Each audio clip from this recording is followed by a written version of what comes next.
Listen to this. Experts are warning of Iran's intentions as Tehran-backed fighters target U.S. bases in Iraq and Syria and attack ships in the Red Sea. One expert telling the New York Post, quote, "We are pretending we're not at war, but the Iranians and the Houthis are at war with us. This is all part of a greater Iranian plan to defeat the United States, to get the U.S. to abandon the Middle East so it could spread the Iranian Islamic Revolution in Iraq and Syria, in Lebanon, to defeat Israel, to defeat the Saudis." Fox News contributor and retired Marine bomb tech Joey Jones joins us now. Double J, great to see you as always.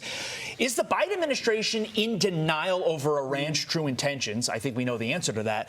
And if so, why? Why can't they confront the reality that we all see?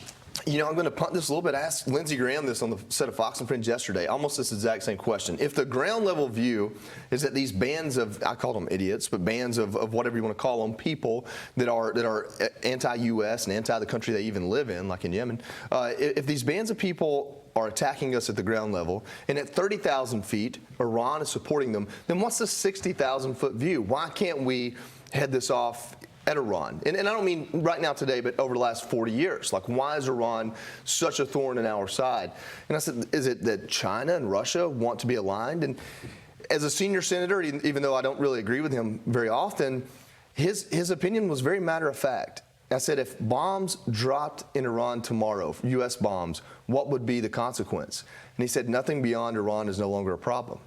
I don't understand his view on that and the last 6 administrations' actions, all the way back to Carter, or 6 presidents' actions. Those don't line up. They don't. And so that leaves us all asking that question. Why are we afraid to tackle this if this is the root to other problems? Look at Iraq. I mean, we fought a war there for more than 10 years. Afghanistan for 20. The Middle East is difficult for us. And if they're saying now that all the roads lead back to Iran, then why are we fighting wars in other places? I'm not advocating for war in Iran. I'm asking, why have we done what we've done over the last 40 years if it goes back to Iran? Well, there's also a big development on the nuclear weapons front with Iran.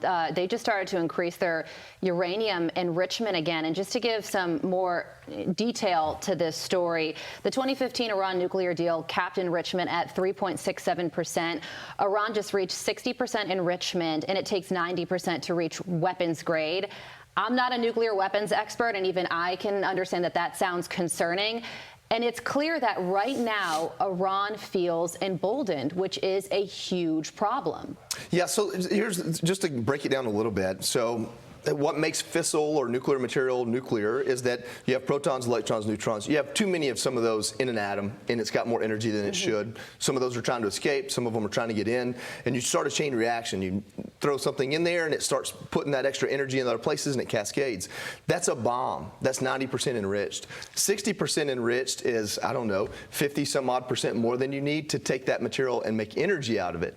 You don't need a lot of it. You don't need enrichment at that level to create power, which is what they say they're doing. So there's no reason to have 60% enriched uranium unless you want to have 90% enriched uranium. So we sit here and we have this doomsday clock that counts down to midnight, and it seems like we've been at 11:59 forever, but the markers are the second hand ticking. And I don't know that we're going to let them be nuclear. I don't know that they aren't already. And that's our problem. That's the problem is, do we want another nuclear superpower? You have countries like Pakistan that may have a say in this, Saudi Arabia. The most recent ship that the Houthis intercepted was going from Saudi Arabia, I believe, to Pakistan. And at some point, this can't be just a U.S. problem. Okay, but that is, again, a 30,000-foot view, talking about having nuclear weapons as a deterrent. Yeah. And I understand that is how nuclear weapons have operated since August of 1945, okay? But getting down to brass tacks here for a moment, how worried are you, as somebody who's tapped into the military community, that this is not just a deterrent, that they are going to use this weapon either on U.S. forces or on the United States of America itself? Somebody watched Oppenheimer, by the way. No, so I don't know that I'm worried about a nuclear weapon being detonated against us, but creating fissile material, creating material that's supercritical, that can create a lot of problems. They could take a piece of that material, plant it under a park bench, and for years people would get radiation poisoning, and you'd have such psychological warfare. I think for Iran, it's psychological warfare. The Houthi rebels aren't going to militarily, strategically push the U.S. out of the Red Sea. But psychologically, we already have ships going the long way around. They're creating havoc. They're starting to control the Red Sea simply by the threat of sending a random missile or a naval missile randomly. And so I don't know that it's the nuclear bomb getting detonated that's a threat. It's the psychological and then resulting diplomacy. It is power. It's leverage. Yeah, they then wield power if they become a nuclear superpower.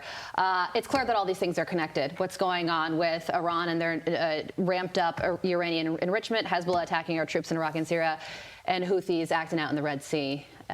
Big development this Carly, Christmas. Before we go, it looks like there's a new development. Just Reuters reporting that in the Red Sea itself, this coalition that Joe Biden wanted to form, Italy and Spain are all like, we're out of it. So this big maritime coalition. The 10 countries are now down to 8.